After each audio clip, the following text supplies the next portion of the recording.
Good day, fellow viewers. Today we'll be discussing nutrition and menu planning and 4. So we're going to explain and summarize module 1. As I always encourage my viewers to always have a pen and a scribbler to take down points that they think they are necessary. So on point number 1, the point number 1 says 5 food groups. So what are the 5 food groups? So as we dive into this module, we will be discussing these 5 food groups, which the first being the protein and the meat group, the second being the calcium and milk group, the third being the fruit and vegetable group, and the fourth one being the cereal group, and the fifth one being the fats and oil. So basically, these 5 food groups are what we need in our lives, in our daily basis. Are what we need. So basically, these 5 food groups refers to what you need for your body to function, for you to have energy, for your cells to function properly. So these are the 5 basic food groups that you need in order for you to function as a human being. So basically, on protein and meat groups, we will be discussing more about meat. So we know that source of protein, food that is high in protein, it's meat, poultry, soya beans, eggs, fish, nuts, milk and cheese. So we know that these 8 examples are a good source of protein when it comes to protein and meat group. So basically, if ever it happens that the examiner asked, give me at least 5 basic sources for protein. So basically, you are going to name these examples that I just mentioned, which is the meat, the poultry, the fish, the soya beans, nuts, eggs, milk and cheese. So all these groups are part of the protein. So on calcium, discussing the sources for calcium. So calcium and milk group. So calcium mostly it's found on milk groups. So milk groups are high in calcium. So if ever the examiner might also ask for the sources of calcium, so where can you get calcium from? So you have to tell the examiner that fresh milk, whether it's full cream or low fat, it contains high calcium. Then number 2, processed milk products, they also consist of high calcium. It could be yogurt, it could be buttermilk, but as long as it has milk, it means that it has high calcium. Milk powders, full cream or low fat, it's also a source of high calcium. Cheese is concentrated food source. So cheese falls for both. You will remember that cheese also consists of protein. At the same time, it has calcium. So evaporated milk, it's also a source of calcium. Sweet condensed milk, it's part of calcium group. So then we go to group 3, which is the fruit and vegetables. So basically,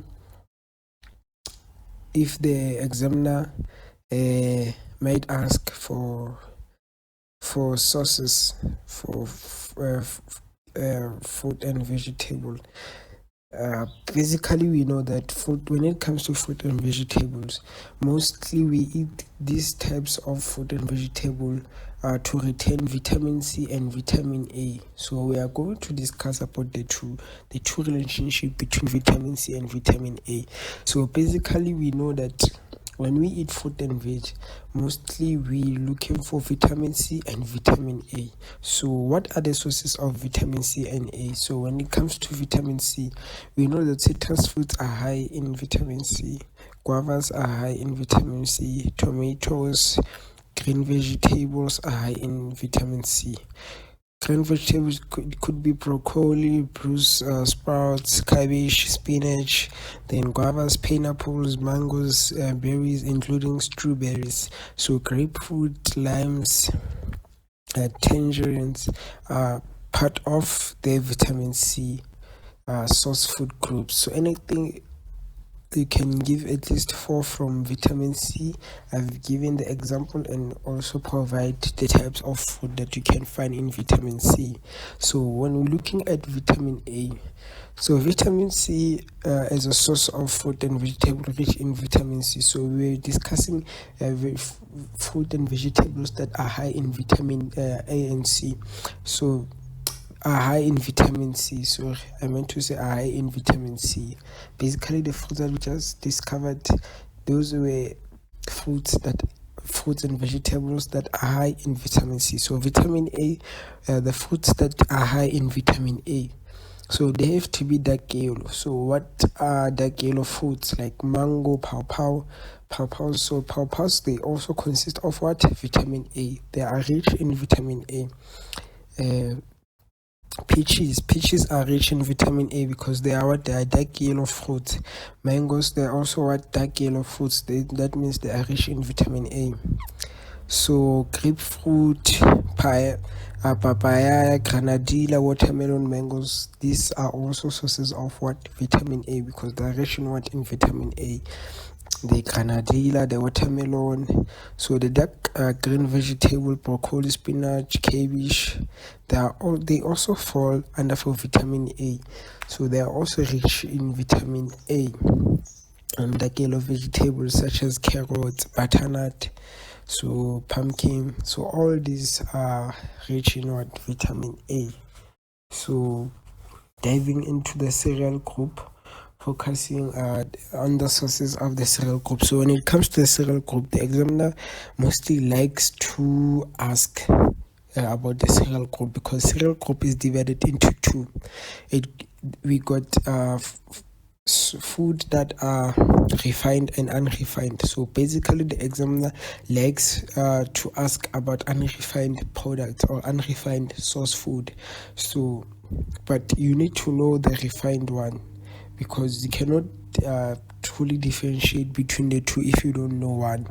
So what makes the difference is that on the refined product, so we will remember when we were discussing in catering, you have discussed about the types of cereals whereby they were talking about the removal of total of husk and what. So here when it comes to refined and unrefined, so basically the white bread, on the refined, we're focusing on the white bread, the meal bread, the strawberry pops, tasty wheat, cake flour, rice crisps, cornflakes, white rice, tobacco. So basically these are what are refined source of cereals, refined products. So when they ask for unrefined, so you are going to tell the examiner about the unrefined products. Which is the unrefined products? Brown bread, wheat bix, all grain flakes, popcorn, brown rice, and jungle oats. So what makes them unrefined, it is that you will remember that they consist only the outer husk that has been removed. So on unrefined, only the outer husk has been removed, but it completely have I don't know how to put it, but you will remember. I think you will be more familiar if you have dive into cereals group during your catering. So on refined product, as I've just said, these are our white bread, mealie bread, strawberry pops, tasty wheat, spaghetti, cake flour, rice crisps, cornflakes. So basically, what is the difference between refined and unrefined? So unrefined refers to it being organic. it's mostly not modified, it's mostly not immunized, so no enrichment have been added, so it only contains organic. So as I was saying, that ancestral crops, as we focus on that, saying the difference between the two is that the unrefined are mostly organic based than the refined ones, because the refined ones, they are modified, they've been enriched, they've been processed a lot. So unrefined, they've been less processed compared to the refined ones. So diving into the fats and oils, so looking for the sources of fats and oils. So what are we looking for when we're looking for the sources of fats and oils? So we got two types of fats, which is unsaturated fats and saturated fats. So before we discuss about unsaturated and saturated fats, so we need to know where these fats comes from. So basically, these fats are divided into two, into animal fats and plant fats. So we need to, as we know that these fats and oil are divided into two, which is the animal fats and the plant fat. So what is the difference between the two? So basically, animal fats are saturated fats and plant fats are monosaturated or unsaturated fats. So that is the two difference between the two types of fats. So when we're looking at the types of fat and the sources, so here the examiner would normally ask based on these two, both of them. The examiner likes them the most when it comes to the fats and oil. So here you need to, sometimes they will ask you name 5 sources of animal fats or name 5 sources of plant fats. So or they can ask you for 10 types of sources of 5 animal fat sources and 5 plant sources. So basically you need to know how it was achieved, how this fat or oil was saturated, how it was compressed into oil. So on types of animal fat, we got the leather, the ladder, which and the salt and dripping, the butter, the bacon. So basically, as I've named these 5 types of animal fats, you also need to know how to explain, because the examiner might give you and want you to explain them. In other scenario, you will find that the examiner have already provided the types of fats, of animal fats and animal and plant fats. So basically, he or she will be looking for your explanation towards answering the questions. So what is a ladder? Where does it comes from? So basically, that's what you need to know about the ladder. You need to know what is a ladder. So a ladder is a solid fat melted out from pork fat. So it is obtained from fat. It is obtained from the pork fat. So basically, once you say that it is obtained from the pork fat, so already, even if it's 2 marks, the marker will credit you for that. So it can be used for deep frying and for making pastry. So you can also that is another example that you can give to the marker, that it can be used for frying and for making pastry. So then when it comes to salt, so what is salt? Where does it come from? Salt is a solid fat deposited around the kidneys of the animal, such as beef and mutton. So you know that salt is obtained from animal fat kidneys. So it is mostly obtained from kidneys from the animal, which is, it can be mutton or beef. It could be beef or mutton. So it is refers to the fats that are found from the animal's kidneys from beef or mutton. So basically, that's the examples that you can give, and you can get credited for that. So beef salt is used for salt pudding and combined mincemeat. So you can also give this example to the marker. So the both way that I've just explained it, we are going to get credited for that. So once you tell the marker that the beef salt is used for salting puddings and combined mince meat, so it is when they say salting or combining mince meat, so basically when they are processing mince meat, they use salt fat. So salt fat, it is used in processing of mincemeat. So dripping is obtained from roasted beef used for shallow frying. So dripping oil, it is obtained from frying beef. That means if you fry beef, the fat that remains, it is called what? Dripping. So that fat, it's a type of animal fat. So it's a type of animal fat which is saturated. So when you are deep frying your beef, the fat that comes out of that beef, it is what we call dripping. So you need to know that. You need to tell the examiner, the marker, that say, okay, dripping is obtained from the roasted beef used for shallow frying. So how do you obtain drip? It could be asked on a true or false question, or it could be asked, how do you obtain dripping? So you need to know how dripping is obtained. So the butter, so when it comes to the butter now, where does the butter comes from? Why do we have butter? So butter is a fat obtained by churning cream. So when you churning cream, during churning cream, the liquid separates out of the fat. The liquid is called the buttermeat. In the fat is butter. So basically, when we are churning the cream, the cream, we get what is called butter from the fat.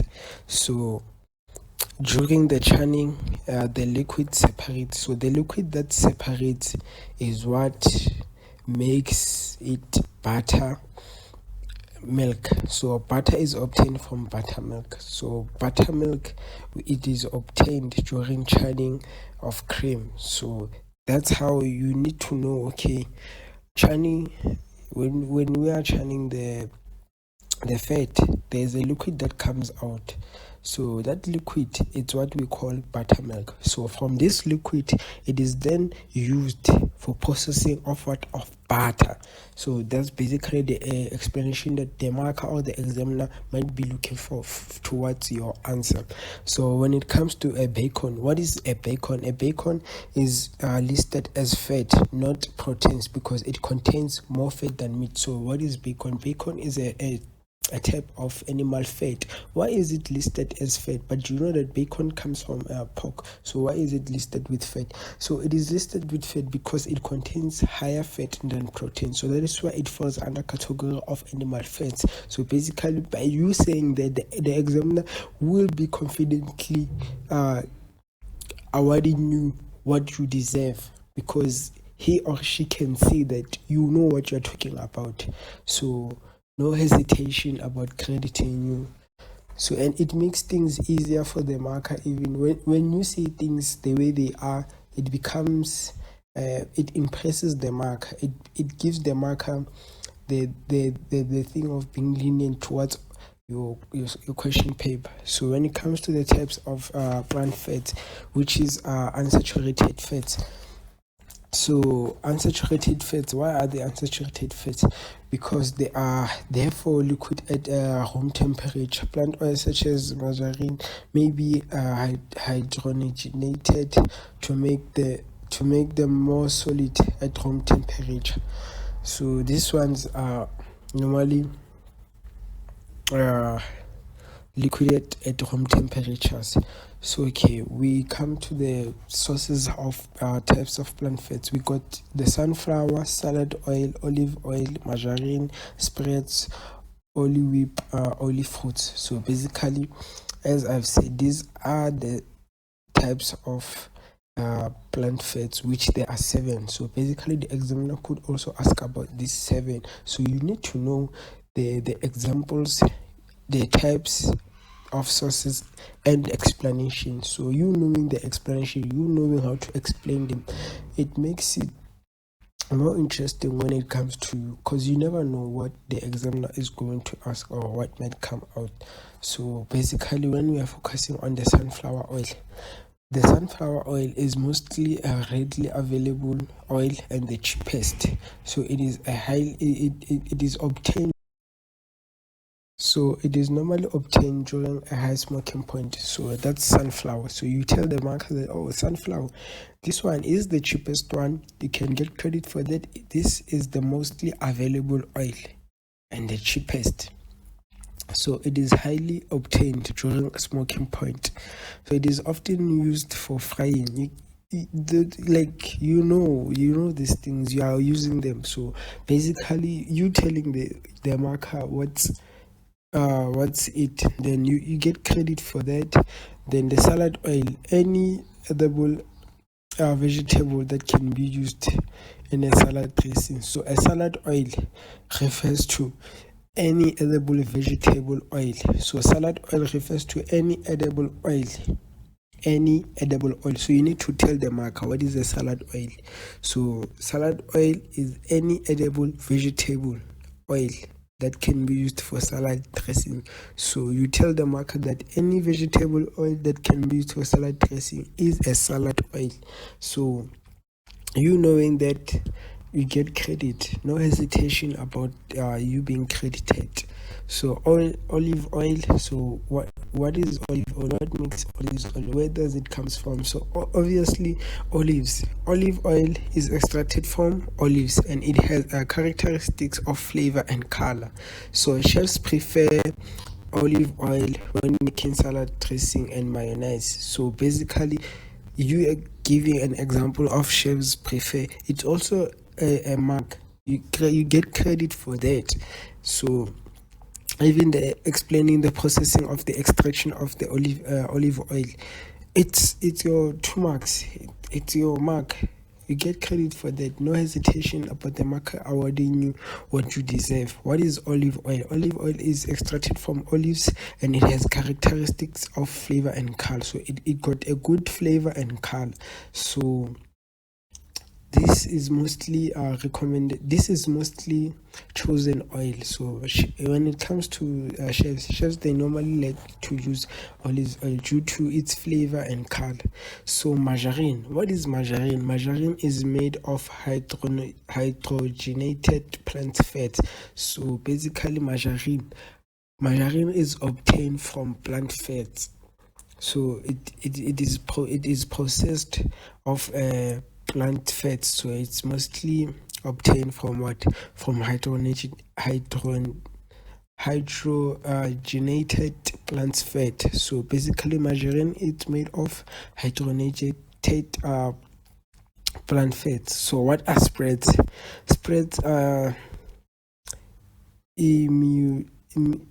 infusions of water and margarines. So spreads are infusions of water and margarines. So why are they saying infusions of water? So that means the spread is made out. The spread was obtained from both the water and margarine. So it is the combination of what? Of the animal fats and the water. So it makes what? Spread. So olive whip is made from vegetable oils only. So it can be whipped and used as a cream. So basically, the two can be examples of the olive whip. So what is olive whipped? So you tell the marker that olive whip is made from vegetable oil. So you can, as you can see that these types of oil, we got salad oil, which is the examiner will be looking for you to telling them about the salad oil being obtained from what? From the vegetable oils and being used as a salad dressing. Then same applies to the olive whip. The olive whip, it's also made from what? Vegetable oils only, and it can be whipped as a used cream. So oily fruits. So oily fruits are olives, avocados. Oily fruits refers to the fruits that are high in what? In fat.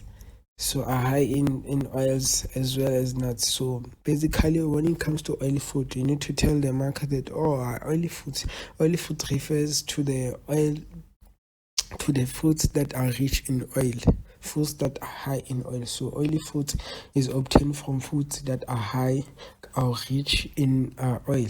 So basically, we're going to be discussing the function of protein. So when it comes to the function of protein, you need to know all the functions. For you, when you go for an examination, basically they like asking the functions.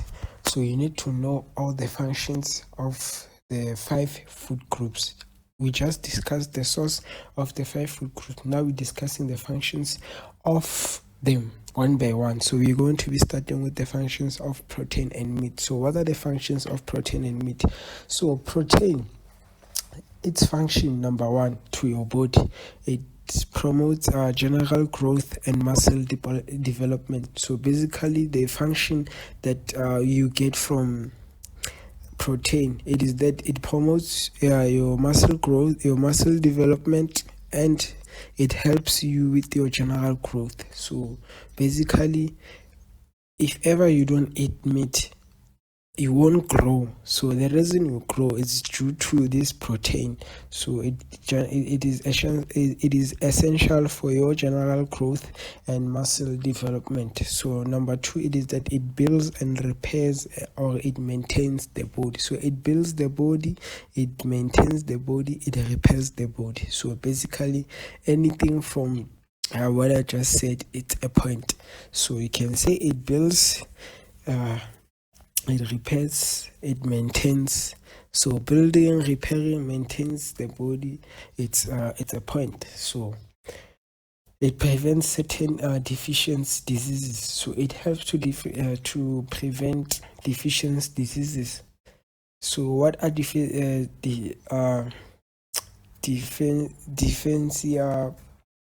diseases? So quash. This is basically the most known disease of not consuming protein. You will have a quash. So quash we normally see mostly the people that do not rely on meat, they are more likely to have quash. So basically it refers to prevents certain deficiency diseases. So these deficiency diseases, if you don't eat protein, you are more likely to have these types of diseases.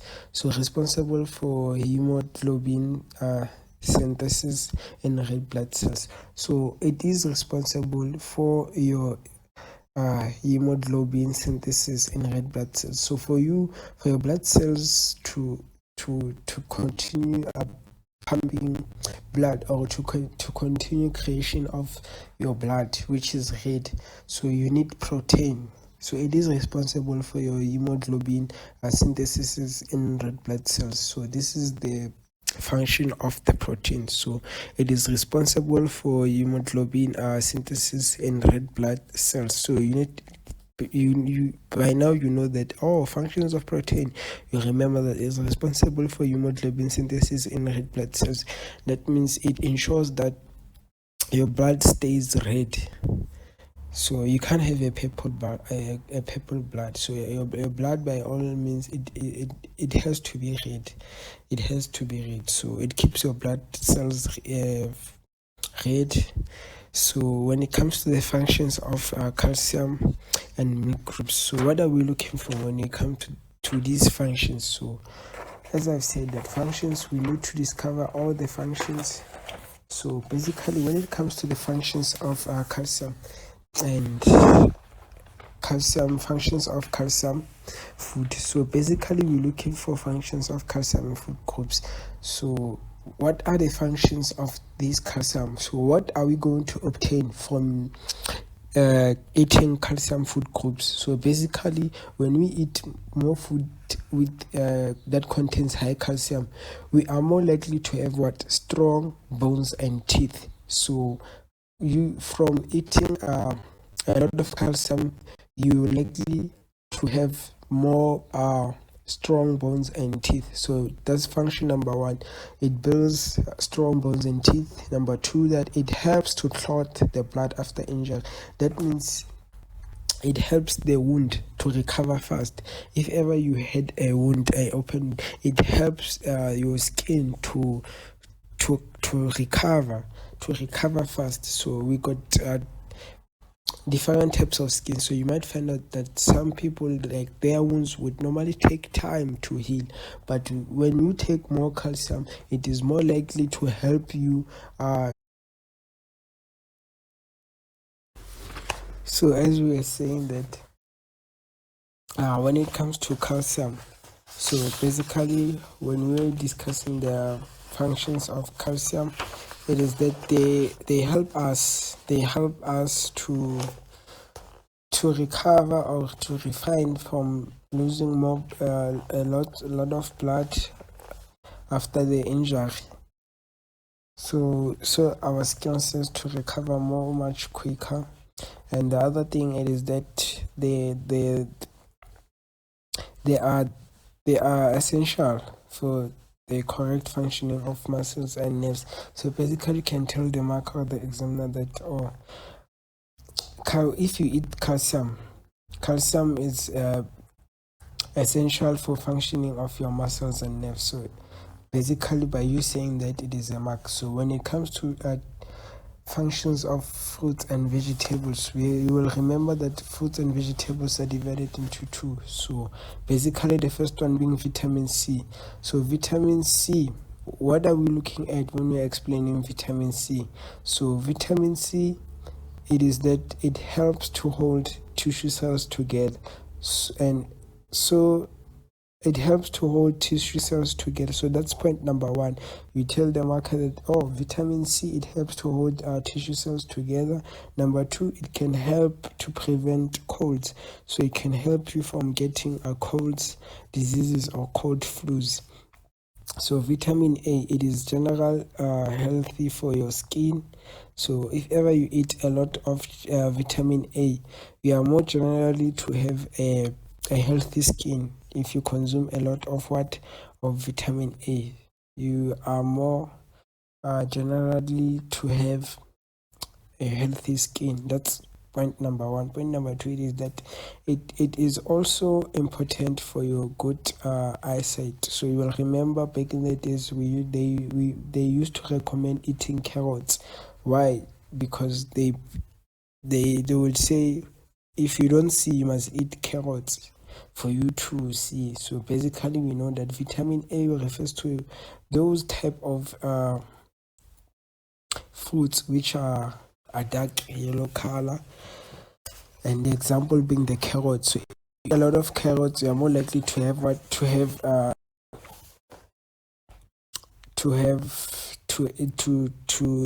improve your eyesight. So vitamin A are a good source, or a good, they promote a good functioning when it comes to your eyesight.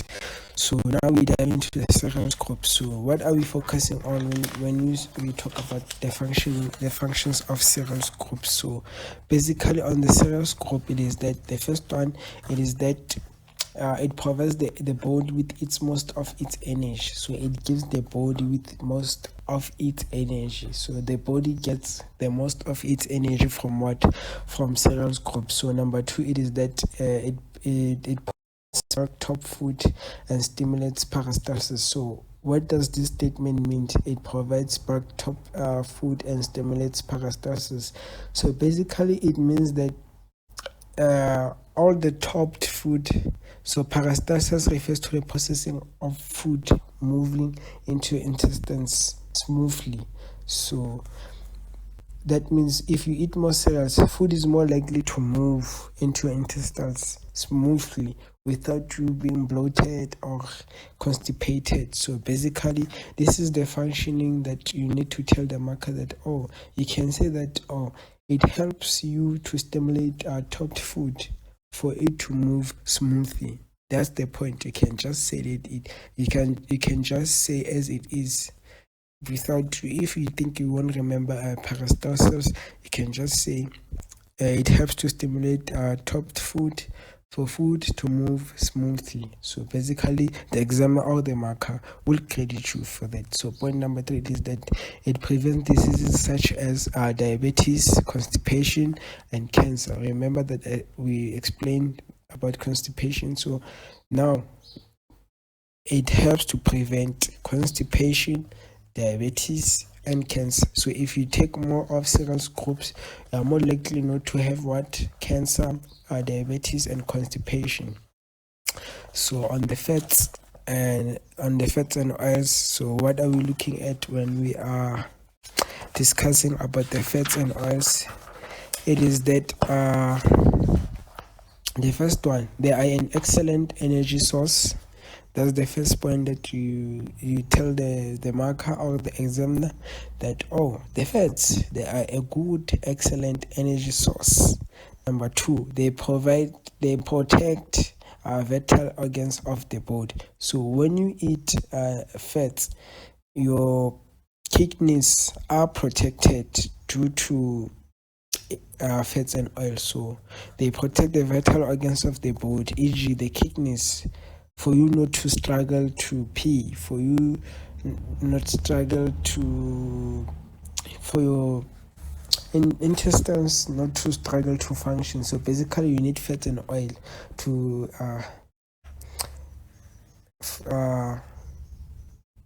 lubricate them from functioning. So basically you need these types of fats to lubricate them from functioning. So basically they protect the vital organs of the body, which is the kidneys, and they form an insulting layer beneath the skin to preserve the body from heat. So they basically saying that if you eat more fat, there is a layer in your skin whereby fats they stick. So basically, if you eat a good enough fat, so you are more likely to preserve heat. So you will find that is why you find that they say fatty people, they do not feel cold as skinny people, because they consist of a high fat layer which protects them from feeling cold. So the other function, it is that they are a good source of vitamin A. So vitamin A refers to vitamin A, vitamin D, vitamin E, and vitamin K. So basically that's the point. You just tell the marker or the examiner that they are a good source of vitamin A. Then the other one is that they provide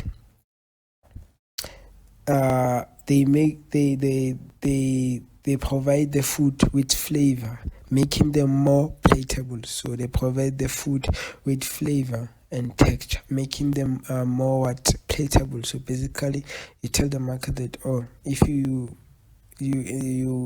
cook using fats, your food is more likely to have flavor, and to make it is likely to be palatable. So the other one, it is that they are essential for growth in young children. So basically, if children gets to eat vegetable fat, they are more likely to grow. So growth is promoted on young kids. So basically, if our young children eat fats, they are more likely to grow. It is essential for their growth in children. So when we are discussing the difference between the good and the bad fats, so what are we looking at? So speaking about the good fats, we know for a fact that good fats are monounsaturated fats, which are plant fats. So we know that plant fats are the good fats when it comes to explaining the good and the bad fats. So basically, the good fats are plant fats. Why? Because they are monounsaturated or polyunsaturated fats. So that's basically point number 1. You tell the marker that they are monounsaturated fats, like olive. You can give example. Then number 2, it is that they are liquid at room temperature. So what makes them good is that they are liquid at room temperature. So you tell the marker that, oh, these types of